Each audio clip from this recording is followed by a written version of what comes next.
உலக மக்கள் அனைவருக்கும் வணக்கம். இப்போது நாம் தனுசு ராசியின் ஆவணி மாத ராசி பலன்களை பார்ப்போம். குடும்பம். குரு, சனி மற்றும் ராகு ஆகிய மூவரும் அனுகூலமாக சஞ்சரிக்கின்றார்கள். மற்ற கிரகங்கள் சாதகமாக இல்லை. வருமானம் தேவையான அளவிற்கு இருக்கும். குடும்பத்தில் அமைதியும் ஒற்றுமையும் நிலவும். கணவன் மனைவியரிடையே பரஸ்பர அன்பும் அந்யோன்யமும் மகிழ்ச்சியை அளிக்கும். சப்தமஸ்தானத்தில் குரு சுக்கிரன் இணைந்திருப்பதால் திருமண முயற்சிகளில் நல்ல வரன் அமையும்.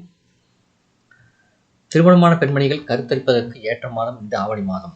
உத்தியோகம். பொறுப்புகளும் பணிச்சுமையும் அதிகரிக்கும். ஓய்வில்லாத உழைப்பு பணிகளில் வெறுப்பையும் விரக்தியையும் ஏற்படுத்தும். மேலதிகாரிகளின் ஆதரவும் நிர்வாகத்தினரின் பாராட்டுதல்களும் ஓரளவு மனதிற்கு இதமாக அமையும். ஒரு சிலருக்கு ஊதிய உயர்வையும் எதிர்பார்க்கலாம். இடமாற்றம் ஏற்படுவதற்கும் சாத்தியக்கூறு உள்ளது.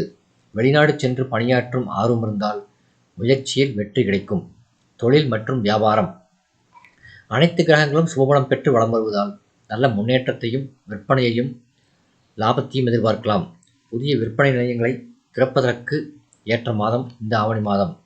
வங்கி மற்றும் இதர நிதி நிறுவனங்கள் ஆதரவு தந்து ஒத்துழைப்பார்கள். சந்தை நிலவரம் ஆதரவாக அமையும். உங்கள் சரக்குகளுக்கு நல்ல விலை கிடைக்கும். ஏற்றுமதி துறையினருக்கு லாபகரமான மாதமாகும். கலைத்துறையினர். குரு, சுக்கிரன் மற்றும் புதன் ஆகிய மூவரும் உங்களுக்கு ஆதரவாக சுபபலம் பெற்று சஞ்சரிப்பதால் நல்ல வாய்ப்புகள் எளிதில் கிடைக்கும். அரசியல் துறையினர். அரசியல் துறையை தங்கள் அதிகாரத்தில் கொண்டுள்ள சுக்கிரன் உள்ளிட்ட அனைத்து கிரகங்களும் சுபபலம் பெற்று திகழ்வதால் கட்சியில் ஆதரவும் செல்வாக்கும் திகழும். மாணவ மாணவியர். கல்வித்துறைக்கு ஆதிபத்தியம் கொண்டுள்ள புதன் மற்றும் இதர கிரகங்கள் அனைத்தும் சுபத்துவ பாதையில் வலம் வருகின்றன. இதன் காரணமாக கிரகிப்பு திறனும் நினைவாற்றலும் அதிகரிக்கும். தேர்வுகளில் வினாக்களுக்கு சரியான பதிலளித்து வெற்றி பெற இது உதவும். உயர்கல்விக்கு நிதியுதவி எளிதில் கிடைக்கும். விவசாயத்துறையினர். பயிர்கள் செழித்து வளரும். தண்ணீர் பற்றாக்குறை இருக்காது. விவசாயத்துறைக்கு அவசியமான அடிப்படை வசதிகளும் எளிதில் கிடைக்கும். திட்டமிட்டு செலவு செய்தால் பழைய கடன்களையும் அடைத்து நிம்மதி பெறலாம். அந்த அளவிற்கு கிரக நிலைகள் சுபபலம் பெற்றுள்ளன. பெண்மணிகள். திருமணமான பெண்களுக்கு மகிழ்ச்சியையும் மன நிறைவையும் அளிக்கும்படி குடும்ப சூழ்நிலை அமையும். வேலை பார்க்கும் பெண்களுக்கு அலுவலக சூழ்நிலை அனுகூலமாக இருக்கும். புதிய வேலைக்கு முயற்சிக்கும் பெண்களுக்கு மனதிற்கு பிடித்த நிறுவனத்தில் நல்ல வேலை கிடைக்கும்.